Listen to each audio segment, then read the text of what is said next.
Salut, c'est Étienne Tremblay de la machine à mixer. Bonjour les amis. Aujourd'hui, petit vlog de voyage. Je suis présentement en Égypte, en Alexandrie. On est exactement là, le 17 août. Il est 2h13 en Alexandrie. J'en suis là au tiers de mon périple ici. Là, on revient là, le 8 septembre. Puis, je vais vous parler un petit peu là, de mes premières impressions de l'Égypte.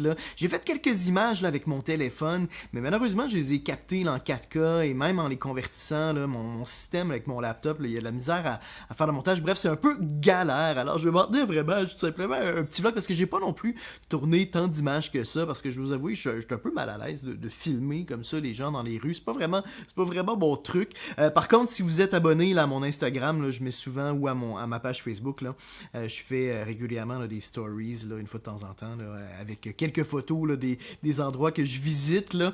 Fait que voilà, premièrement, première impression quand on est débarqué au Caire, évidemment la température, il faisait 40 degrés, là, j'avais l'impression d'être dans un sauna. On cuisait, moi en tant que Canadien, bien habitué au froid canadien, au moins 20, au moins 30, où j'ai absolument aucun problème avec le froid.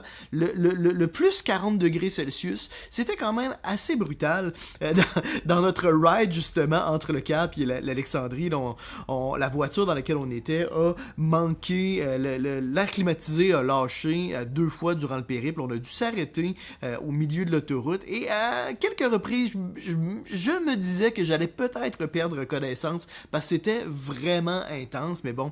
Fait que ça, c'est un thème qui va revenir souvent, peut-être là, durant le vlog. C'est la température parce que c'est sûr que pour moi, ça a créé beaucoup d'inconfort, cette chaleur intense-là qui est impossible. Là, c'est très difficile là, de l'éviter. Évidemment, là, au-dessus de moi, là, vous voyez, là, j'ai l'air climatisé. Là, je l'ai arrêté là, pour la vidéo là, actuellement. D'ailleurs, si vous entendez beaucoup de bruit, là, il y a des rénovations dans l'appartement en bas. Puis, il y a beaucoup de bruit aussi à l'extérieur. Fait que c'est normal. Là.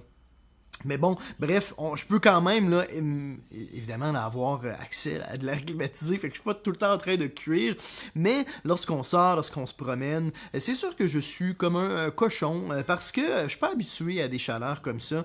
Puis en Alexandrie, c'est quand même pas si pire, mais en général, on est pas mal tout le temps à 31 degrés, 31, 32. C'est étonnamment stable, hein, la température en Égypte. Hein. Si on regarde la semaine, c'est soleil tout le temps et c'est entre 24 et 31, 32 degrés. C'est pareil tout le temps. C'est vraiment l'opposé du Québec où une journée, il peut faire, je sais pas, moi, 32 puis le lendemain, il peut faire 16 degrés avec de la pluie. Fait que c'est vraiment totalement l'opposé. Fait que ça, c'est sûr que, encore une fois, c'est le premier constat, c'est l'adaptation. Là, ça fait bientôt presque 2 semaines là, qu'on est ici et je commence là, à m'acclimater, à m'habituer. Mais je vais vous avouer que au début, là, ça a été quand même lié à bien des inconforts. Le deuxième constat, à mon arrivée en Égypte, c'est le chaos sur les routes. J'étais allé une fois à Marseille, puis je trouvais que c'était le chaos là, sur les routes à Marseille. Et ce n'est rien. Marseille, il y a beaucoup il y a beaucoup d'ordre sur les routes comparativement à l'Égypte. L'Égypte, en tout cas, au Caire, là, pas au Caire, oui, au Caire, mais surtout en Alexandrie, parce que moi, on est resté en Alexandrie. On va probablement aller au Caire demain. On va se promener aussi proche de la mer Rouge, à Sinaï. Là, on va se balader un peu, mais jusqu'ici, on est resté uniquement en Alexandrie, là, chez ma belle-mère là, en Alexandrie. Puis lorsqu'on sort en voiture, c'est le chaos partout. Il n'y a personne qui utilise le clignotant. C'est vraiment l'utilisation du klaxon qui prévaut. Les gens zigzaguent partout. Et aussi, les piétons traversent n'importe où, n'importe quand. Puis les piétons, c'est un petit peu comme des genres de toréadors pour les voitures. Ils attendent un peu. Il y en a une qui passe, ils avancent un peu. Fait que c'est le chaos total. On a pris peut-être à 2 reprises ou 3 reprises des taxis. Les taxis, c'est vraiment particulier parce que les taxis, je veux dire, ils sont vraiment fous, je veux dire, ils conduisent comme des malades. Fait que souvent, on va plutôt prendre des Uber parce qu'ils sont plus relax là, avec les Uber. Puis l'avantage aussi des Uber, c'est que ça coûte pas cher, puis on est certain du prix. Il n'y a pas comme une approximation parce que souvent, les compteurs dans les taxis sont pas ouverts, puis ils vont au feeling. Là. Fait qu'au moins, les Uber, on est certain du prix. Et c'est particulièrement abordable. Hein. La plupart des rides qu'on fait, la plupart des périples qu'on fait de 15-20 minutes vont coûter moins de 5$. Fait que ça, c'est super pratique. C'est sûr que ici, c'est le Egyptian Pounds. On a 12 Egyptian Pounds pour 1$ canadien. Fait que c'est sûr que le taux de change est avantageux pour beaucoup de choses. Là, on peut super bien manger à l'extérieur pour moins de 5$. Jusqu'ici, on n'a pas mangé souvent à l'extérieur. On a beaucoup mangé, évidemment, à la maison. Tati Oda, ma belle-mère, prépare toujours beaucoup trop de nourriture. Là. On a toujours minimum le double de ce qu'on a de besoin. Fait qu'on on est souvent 3, puis ben, on aurait assez généralement pour facilement 6 personnes, sans problème. Les 2 fois d'ailleurs, ben, on a mangé plus que 2 fois à l'extérieur, mais les 2 premières fois qu'on a mangé à l'extérieur, j'ai été malade. La première fois, puis les 2 fois, c'était à la même place, qui était dans un centre qui s'appelle le Greek Club, qui est un genre de club pour aller se baigner, parce que souvent ici, il faut payer pour avoir l'accès à la mer. Puis, ben, la première fois, j'ai eu une belle diarrhée. Je vous épargne les détails, mais je viens de le dire. Fait que je vous ai un peu donné les détails. Deuxième fois, diarrhée du voyageur, la totale. Vomissement, fièvre, diarrhée. J'ai pas mangé pendant une journée et demie. Après ça, plusieurs jours, là, je m'en suis remis. Mais plusieurs jours après, j'avais mal aux abdominaux, comme si j'avais fait comme 300 redressements assis. J'ai bien souffert. Mais bon, moi qui avais commencé un peu un processus de perte de poids, là, avant de partir en voyage, là, ben, je veux dire, ça continue dans la direction, parce que je vais avouer que j'ai pas le contrôle vraiment sur mon alimentation, sur ce que je mange, parce qu'évidemment, ce n'est pas moi qui cuisine ici. Fait que j'ai surtout le contrôle sur les quantités que je mange, mais pas nécessairement sur l'alimentation. Et c'est pas toujours léger. C'est pas nécessairement super facile de manger léger ici. Faut dire que faut garder en tête que le système, tu sais, comment je peux dire ça, le système digestif d'un Nord-Américain canadien est différent d'un Nord-Africain. Fait que je veux dire, moi je suis pas nécessairement habitué à manger si gras, si lourd. Fait que j'essaie de y aller doucement. Puis en plus, ben faut dire que comme je vous disais, je suis un petit peu dans un processus où que je veux perdre un petit peu de poids, question de ne pas mourir d'une crise de cœur à 60 ans. C'est des petits détails comme ça qui sont importants dans la vie, là. Faire attention, je veux dire, à l'embonpoint et tout ça, là. Fait que bref, fait que je pensais que ça allait être difficile pour moi de continuer à perdre du poids en Égypte. Et non, je veux dire, une petite diarrhée ou deux, et puis bam, on atteint notre objectif. Fait que ça, c'est la beauté de la chose. En dehors de ça, les gens sont super accueillants, les gens sont super agréables. Les Égyptiens ont un super sens de l'humour. Là, moi, j'ai rencontré là, des cousins là, de ma copine, sa tante et tout ça.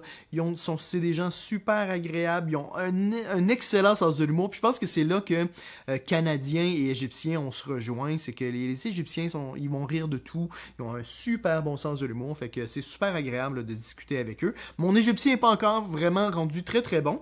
Mais très souvent, les gens vont parler quand même anglais. Quelques gens vont parler français. Là. Moi, ma belle-mère, elle parle français quand même assez bien.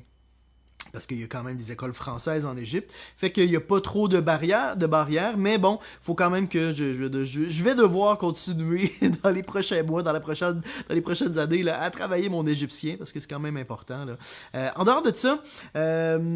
autre impression, ben choc culturel pour moi, c'est les bonnes à la maison, c'est les maids. C'est quelque chose qui est super courant ici d'avoir une bonne à la maison. Ce que j'en ai compris, ce qu'on m'a expliqué, c'est que c'était aussi c'était entre autres une façon là, de créer de l'emploi, parce qu'il n'y avait pas nécessairement beaucoup d'emplois en Égypte. Fait que le fait de donner des emplois comme ça à plein de gens dans les maisons en tant pour des bonnes, ben ça génère de l'emploi, ça permet aux gens d'avoir un salaire. Je sais pas ça ressemble à quoi un salaire d'une bonne, mais bon... c'est souvent des jobs que les gens... Comme là, la maid qu'on a ici, là, la bonne, elle est avec Tati Oda depuis, je pense, 16 ans, 17 ans. Ça fait super longtemps. Et l'autre bonne qu'elle avait avant, elle a été avec pendant des années. Et puis, ça a été sa fille qui, très, très tristement, l'a dénoncé parce qu'elle volait ma belle-mère. Fait que ça, c'est un peu triste. Fait que c'est des relations, évidemment, de long terme parce que c'est des relations de confiance. C'est sûr que quand on brise un peu quand les gens brisent cette relation de confiance-là, ben c'est très triste. C'est comme perdre un membre de la famille. Fait que c'est ça. Fait que ça, c'est un choc culturel pour moi que les gens ont des bonnes à la maison comme ça. Et puis un élément aussi qui revient constamment, c'est que je dois constamment me battre pour dire que je n'ai plus faim. Parce que ça fait aussi partie de la culture d'insister constamment pour qu'on mange plus. alors moi, là, ça commence à rentrer un peu. Tati Oda commence à comprendre un peu que si je dis que je n'ai plus faim, c'est que je n'ai plus faim parce que souvent il y a le souper, il y a le dessert, il y a les fruits, après il y a le snacking et puis moi après le souper j'essaie de ne pas manger après le souper parce que justement je veux faire attention un peu à ma santé. Fait que durant le souper, évidemment, je dois constamment dire que je n'ai plus faim, que je dois m'en arrêter, que quand j'ai mangé mon assiette, c'en est assez. Et après, s'en suivent une série de refus d'offres de nourriture, parce que la philosophie ici, c'est un peu, c'est pas grave, si jamais tu manges, même si t'as pas faim, puis manger après le repas, c'est pas manger comme le snacking après les arachides, les petits chocolats, ce n'est pas manger, ce n'est pas considéré comme manger. Puis si t'as mal au ventre, ben, tu prends des médicaments, puis c'est correct, ça va passer. Fait que voilà. Fait que c'est ce qui revient un peu. Et puis sinon, ben, on a visité un peu là, quelques musées, le musée d'Alexandrie, le musée des Fine Arts. Le musée des Fine Arts qui d'ailleurs était fermé, puis ils ont quand même accepté de nous laisser entrer, de nous laisser visiter. On était tout seul dans le musée, c'était quand même assez agréable. Puis bon, j'étais un peu malade là, encore là, à ce moment-là. Et puis sinon, on est allé à la plage du Four Seasons qui nous a coûté 50$ par personne, mais c'était une superbe plage. Si vous êtes abonné à mon Instagram, vous avez vu probablement les photos à mon Instagram ou à ma page Facebook. Là. J'ai posté quelques photos. Magnifique plage. Là. Puis en Égypte, là, c'est un petit peu ce qu'il y a de particulier. Puis ça, c'est une chose, entre autres, que Chérine, ma copine, m'a dit. Puis je trouvais ça un peu ironique. C'est qu'en Égypte, si tu as beaucoup d'argent, tu peux vivre comme un prince. Mais pour moi, c'est pas une vie qui m'intéresse parce que c'est vraiment vivre dans une bulle. Il y a moyen de vivre dans une bulle complètement séparée de la société, puis de très bien vivre. Mais pour moi, ça fait pas de sens, tu sais. C'est sûr que je vais toujours être un peu porté, puis je sais que je devrais pas faire ça, de constamment comparer un petit peu d'où je viens avec l'Égypte, parce que ben faut accepter les différences, puis faut s'ouvrir évidemment à d'autres cultures. Mais c'est sûr qu'à Montréal, on peut avoir une bonne qualité de vie sans nécessairement avoir énormément d'argent. Il y a la société nous offre beaucoup de choses qui ne sont pas nécessairement chères, comme des beaux parcs, des accès aux parcs, des accès à des bibliothèques, à je sais pas moi, des piscines publiques, etc. Là, il y a beaucoup de choses dont on peut avoir accès gratuitement au Québec, ce qui est une chose vraiment extraordinaire, c'est une grande richesse.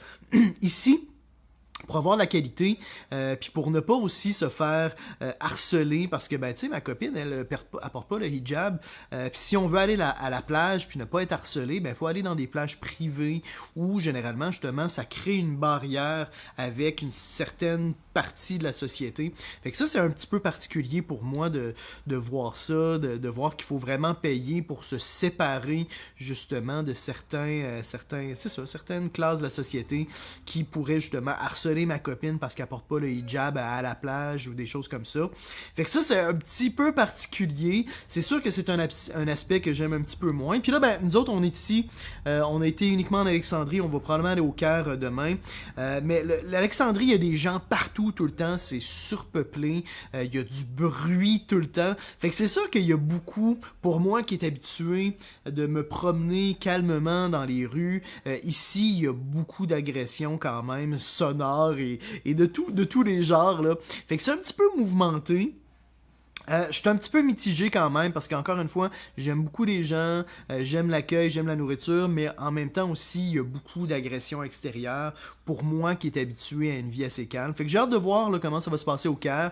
Je sais que le Caire, il y a des musées extraordinaires, il y a aussi une vie, un nightlife là, un petit peu plus vivant, il y a un petit peu plus de spectacle, la culture est un petit peu plus vivante parce qu'ici en Alexandrie, le soir, en réalité, il y a pas grand chose à faire. Fait que j'ai hâte d'aller voir des spectacles, de rencontrer peut-être quelques amis là, de ma copine, puis de sortir un petit peu plus le soir. C'est sûr qu'on va sortir uniquement le soir, hein, parce que le Caire, là, présentement, c'est comme 40 degrés le jour, là, fait que, je veux dire, on va rester tranquille, on va faire de la baignade de jour, ou je sais pas qu'est-ce qu'on va faire, là, mais bref, on va gérer nos sorties en conséquence de la température, puis du temps dans la journée.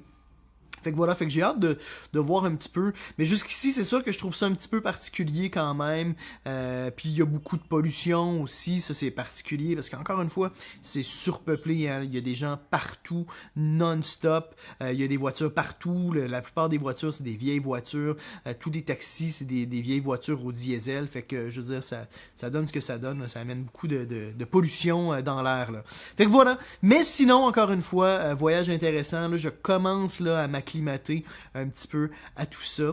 Puis j'espère pouvoir profiter là, du reste du voyage. Là, encore une fois, j'en suis au tiers peut-être de mon périple. J'espère que les 2 tiers vont être un petit peu moins mouvementés en termes de problèmes de digestion et de gestion de la chaleur. J'espère qu'on va avoir un peu de calme. Je vous tiendrai au courant. Puis j'essaierai évidemment là, de vous de peut-être tourner quelques images là, éventuellement. C'est un petit peu compliqué parce qu'encore une fois, je suis plus ou moins à l'aise là, de comme filmer là, dans les rues les gens là, comme ça à la volée. C'est comme je me sens plus ou moins à l'aise de faire ça. Mais j'essaierai quand même de vous donner peut-être éventuellement d'autres impressions de mon vlog là, peut-être du Caire et de d'autres régions en Égypte. Fait que voilà les amis, j'espère que vous avez apprécié ce petit vlog. Si vous avez des questions d'ailleurs sur l'Égypte, sur mon voyage, écrivez-moi-les dans la section commentaires, mettez un petit pouce bleu si vous avez apprécié et dans tous les cas, on se retrouve très bientôt, je l'espère. Bisous bisous les amis, c'était Étienne Tremblay pour la machine à mixer.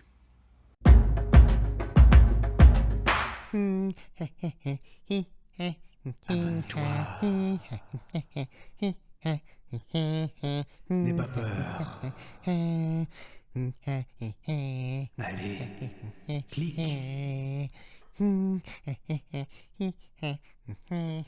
Abonne-toi.